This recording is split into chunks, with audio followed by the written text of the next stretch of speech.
Contenido. Segundo, ciclo cardíaco. 2.1. Sístole y diástole ventriculares. 2.2. Llenado y contracción auriculares. Tercero, regulación del funcionamiento cardíaco. 3.1. Precarga. Ciclo cardíaco. El ciclo cardíaco se emplea para describir la acción rítmica del bombeo del corazón. El ciclo cardíaco se divide en dos partes. Sístole, el periodo en que los ventrículos se contraen. Diástole, el periodo en que los ventrículos se relajan y se llenan con sangre. Durante el ciclo cardíaco existen cambios simultáneos en la presión auricular izquierda, presión ventricular izquierda, volumen ventricular, electrocardiograma y los ruidos cardíacos. La actividad eléctrica registrada en el electrocardiograma precede a los sucesos mecánicos del ciclo cardíaco. La pequeña onda P redondeada del electrocardiograma representa la despolarización del nodo senoauricular, es decir, el marcapasos del corazón, el tejido de conducción auricular y la masa muscular auricular. El complejo QRS registra la despolarización del sistema de conducción ventricular y la masa muscular ventricular. La onda T del electrocardiograma se produce durante la última mitad de la sístole y representa la repolarización de los ventrículos. Sístole y diástole ventriculares.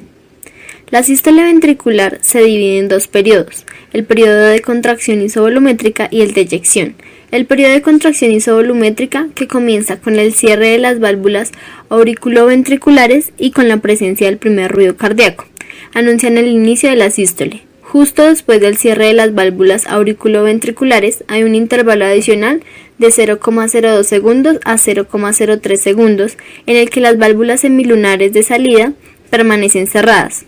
Durante este periodo, las presiones ventriculares se elevan en forma súbita, porque tanto las válvulas auriculoventriculares como las semilunares están cerradas y la sangre no sale de los ventrículos. Los ventrículos continúan la contracción hasta que la presión ventricular izquierda es un poco más alta que la presión aórtica y la presión ventricular derecha es mayor que la presión de la arteria pulmonar. En este momento, las válvulas semilunares se abren, con lo que inicia el periodo de eyección. Casi el 60% del volumen por latido se eyecta durante el primer cuarto de la sístole. El 40% restante se eyecta durante los siguientes dos cuartos de la sístole. Poca sangre sale del corazón durante el último cuarto de la sístole, aunque los ventrículos permanecen contraídos. Al final de la sístole, los ventrículos se relajan, lo que produce una caída precipitada de la presión intraventricular. Cuando esto ocurre, la sangre de las grandes arterias regresa hacia los ventrículos, lo que hace que las válvulas aórtica y pulmonar se cierren, un fenómeno marcado por el segundo ruido cardíaco. Figura 29.10. Arriba, fenómenos en el lado izquierdo del corazón que muestran los cambios en la presión aórtica, presión ventricular izquierda, presión auricular, volumen ventricular izquierdo, la electrocardiografía y los ruidos del corazón durante el ciclo cardíaco. Abajo, posición de las válvulas auriculoventriculares durante A, la contracción isovolumétrica y la fase de eyección de la sístole ventricular. B, la relajación isovolumétrica y la fase de llenado ventricular durante la diástole temprana. Y C, la contracción auricular. La presión aórtica refleja los cambios en la eyección de sangre por el ventrículo izquierdo. Se produce un aumento en la presión y estiramiento de las fibras elásticas de la aorta cuando la sangre se eyecta a esta arteria al principio de la sístole. La presión aórtica continúa en ascenso y luego empieza a disminuir durante el último cuarto de la sístole, conforme la sangre fluye de la aorta hacia los vasos periféricos. La incisura o muesca en el trazo de la presión aórtica representa el cierre de la válvula aórtica. Esto se debe a un corto periodo de reflujo sanguíneo justo antes del cierre valvular. La aorta es muy elástica y por tanto se estira durante la sístole para recibir la sangre que se eyecta del lado izquierdo del corazón durante la sístole. La diástole está marcada por la relajación y el llenado de los ventrículos. Después del cierre de las válvulas semilunares, los ventrículos continúan relajados durante 0,03 segundos a 0,06 segundos, más denominado el periodo de relajación isovolumétrico. Durante este intervalo, las válvulas semilunares y auriculoventriculares permanecen cerradas y el volumen ventricular permanece igual, mientras la presión ventricular desciende hasta ser menor que la presión auricular. Cuando esto ocurre, las válvulas auriculoventricular se abren y la sangre que se había acumulado en las aurículas durante la sístole fluye hacia los ventrículos. La mayor parte del llenado ventricular ocurre en el primer tercio de la diástole, llamado el periodo de llenado rápido. Durante el tercio medio de la diástole, la entrada de los ventrículos es mínima. El último tercio de la diástole está marcado por la contracción auricular, lo que da un impulso adicional al llenado ventricular y representa cerca del 20% del llenado de los ventrículos. Cuando es audible, el tercer ruido cardíaco se escucha durante el periodo del llenado rápido de la diástole, mientras la sangre fluye hacia un ventrículo distendido o no distensible. El cuarto ruido cardíaco se produce en el último tercio de la diástole, cuando las aurículas se contraen. Durante la diástole, los ventrículos aumentan su volumen hasta cerca de 120 ml, es decir, el volumen al final de la diástole. Al final de la sístole, cerca de 40 ml a 50 ml de sangre, es decir, el volumen final de la sístole, permanece en los ventrículos. La diferencia entre los volúmenes al final de la diástole y al final de la sístole, es decir, cerca de 70 ml, se llama volumen por latido. La fracción de eyección, que es el volumen por latido dividido entre el volumen al final de la diástole, representa la fracción o porcentaje del volumen al final de la diástole que se eyecta del corazón durante la sístole. La fracción de eyección ventricular izquierda, es decir, el valor normal del 55 al 75%, cuando se determina por ecocardiografía o angiocardiografía, se emplea a menudo para evaluar el pronóstico de las personas con diversas enfermedades cardíacas. Refiérase de nuevo al Sr. Brown, cuya fracción de eyección medida fue de 40%. Esto es menor de lo normal. Lo normal es de 55% al 75% e indica un mal pronóstico. En realidad, su fracción de eyección baja es resultado de las complicaciones de la hipertensión prolongada y ya tiene diagnóstico de insuficiencia cardíaca clase 2 de la Asociación del Corazón de Nueva York.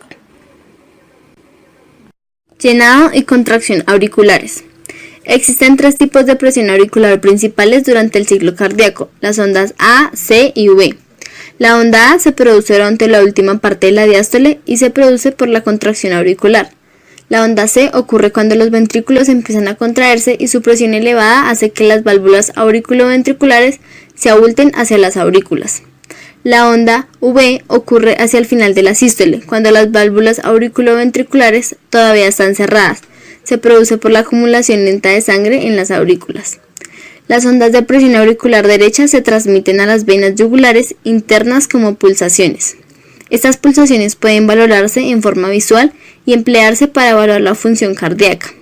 Por ejemplo, las ondas A se exageran cuando aumenta el volumen de la aurícula derecha por alteración del vaciamiento del ventrículo derecho. Como no hay válvulas en las uniones de las venas centrales, es decir, las venas cavas y las venas pulmonares con las aurículas, el llenado auricular ocurre durante la sístole y la diástole. Con la respiración normal y tranquila, la presión auricular derecha casi siempre varía entre -2 y +2 milímetros de mercurio. Es esta presión auricular baja la que mantiene el desplazamiento de sangre desde las venas sistémicas a la aurícula derecha y las venas pulmonares a la aurícula izquierda. La presión auricular derecha está regulada por el balance entre la capacidad del corazón para desplazar la sangre de las cámaras derecha y por el lado izquierdo del corazón hacia la circulación sistémica, y por la tendencia de la sangre a fluir de la circulación periférica a la aurícula derecha. Cuando el corazón bombea con fuerza, la presión auricular derecha disminuye y el llenado auricular se incrementa.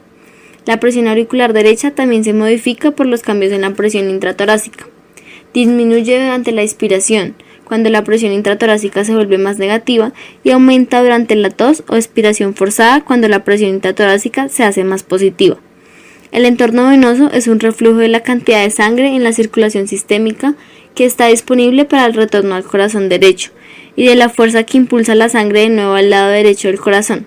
El retorno venoso aumenta cuando el volumen sanguíneo aumenta o cuando la presión auricular cae, se reduce el shock hipovolémico o cuando la presión auricular se eleva. Aunque la función principal de las aurículas es almacenar sangre central al corazón, estas cámaras también actúan como bombas que ayudan al llenado ventricular. La contracción auricular ocurre durante el último tercio de la diástole. La contracción auricular se vuelve más importante durante periodos con aumento de actividad, cuando el tiempo de llenado auricular se reduce por el aumento de la frecuencia cardíaca o cuando alguna enfermedad del corazón afecta el llenado ventricular.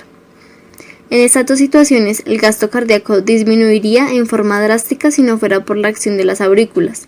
Se calcula que la contracción auricular puede contribuir hasta con un 20% a la reserva cardíaca en periodos con aumento en la necesidad, pero tiene poco o ningún efecto en el shock cardíaco durante el reposo. Regulación del funcionamiento cardíaco. La eficiencia y trabajo del corazón como bomba a menudo se mide en términos de gasto cardíaco, o la cantidad de sangre que el corazón bombea por minuto. El gasto cardíaco, GC, es el producto del volumen por latido, VL, y la frecuencia cardíaca, FC, y puede expresarse por la ecuación gasto cardíaco es igual a volumen por latido por la frecuencia cardíaca. El gasto cardíaco varía según el tamaño del cuerpo y las necesidades metabólicas de los tejidos. Aumenta con la actividad física y disminuye durante el reposo y el sueño. El gasto cardíaco promedio en reposo en los adultos normales varía entre 4 lpm y 6 lpm.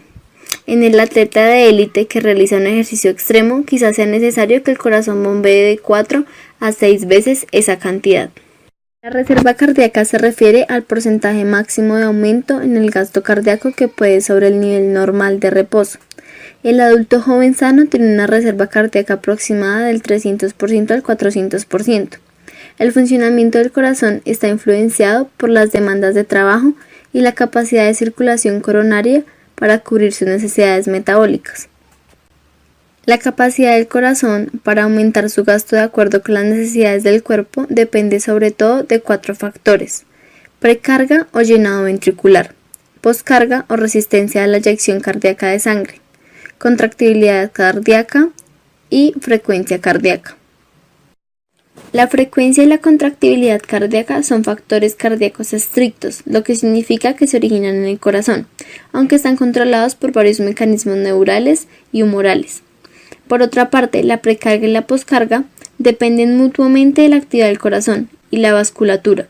No solo determinan el gasto cardíaco, ellas mismas están determinadas por el gasto cardíaco y por ciertas características vasculares. Precarga. La precarga es el trabajo volumétrico del corazón. Casi siempre se considera la presión al final de la diástole cuando el ventrículo está lleno. Se llama precarga porque es el trabajo o carga impuesto al corazón antes del comienzo de la contracción. Es la cantidad de sangre que el corazón debe bombear con cada latido. Depende sobre todo del retorno venoso al corazón y el estiramiento concurrente de las fibras miocárdicas. El aumento en la fuerza de contracción que acompaña a un aumento en el volumen ventricular al final de la diástole se denomina mecanismo de Frank-Starling o ley de Starling del corazón. La disposición anatómica de los filamentos de actina y miosina en las fibras miocárdicas es tal que la tensión o fuerza de contracción dependen del grado de estiramiento de las fibras musculares, justo antes que los ventrículos empiecen a contraerse. La fuerza de contracción y gasto cardíaco máximo se alcanzan cuando el retorno venoso produce un aumento en el llenado ventricular al final de la diástole, es decir, la precarga, de manera que las fibras musculares se estiren 2,5 veces su longitud de reposo normal. Cuando las fibras musculares se estiran en esta medida, se produce la superposición óptima de filamentos de actina y miosina para la contracción máxima. El mecanismo de Frank-Starling permite que el corazón ajuste su capacidad de bombeo para aceptar el retorno venoso de varias magnitudes. Cuando una mayor cantidad de sangre fluye a los ventrículos, el músculo cardíaco se estira más. El gasto cardíaco es menor cuando el llenado insuficiente produce una superposición excesiva de los filamentos de actina y miosina, o cuando el llenado excesivo hace que los filamentos se separen.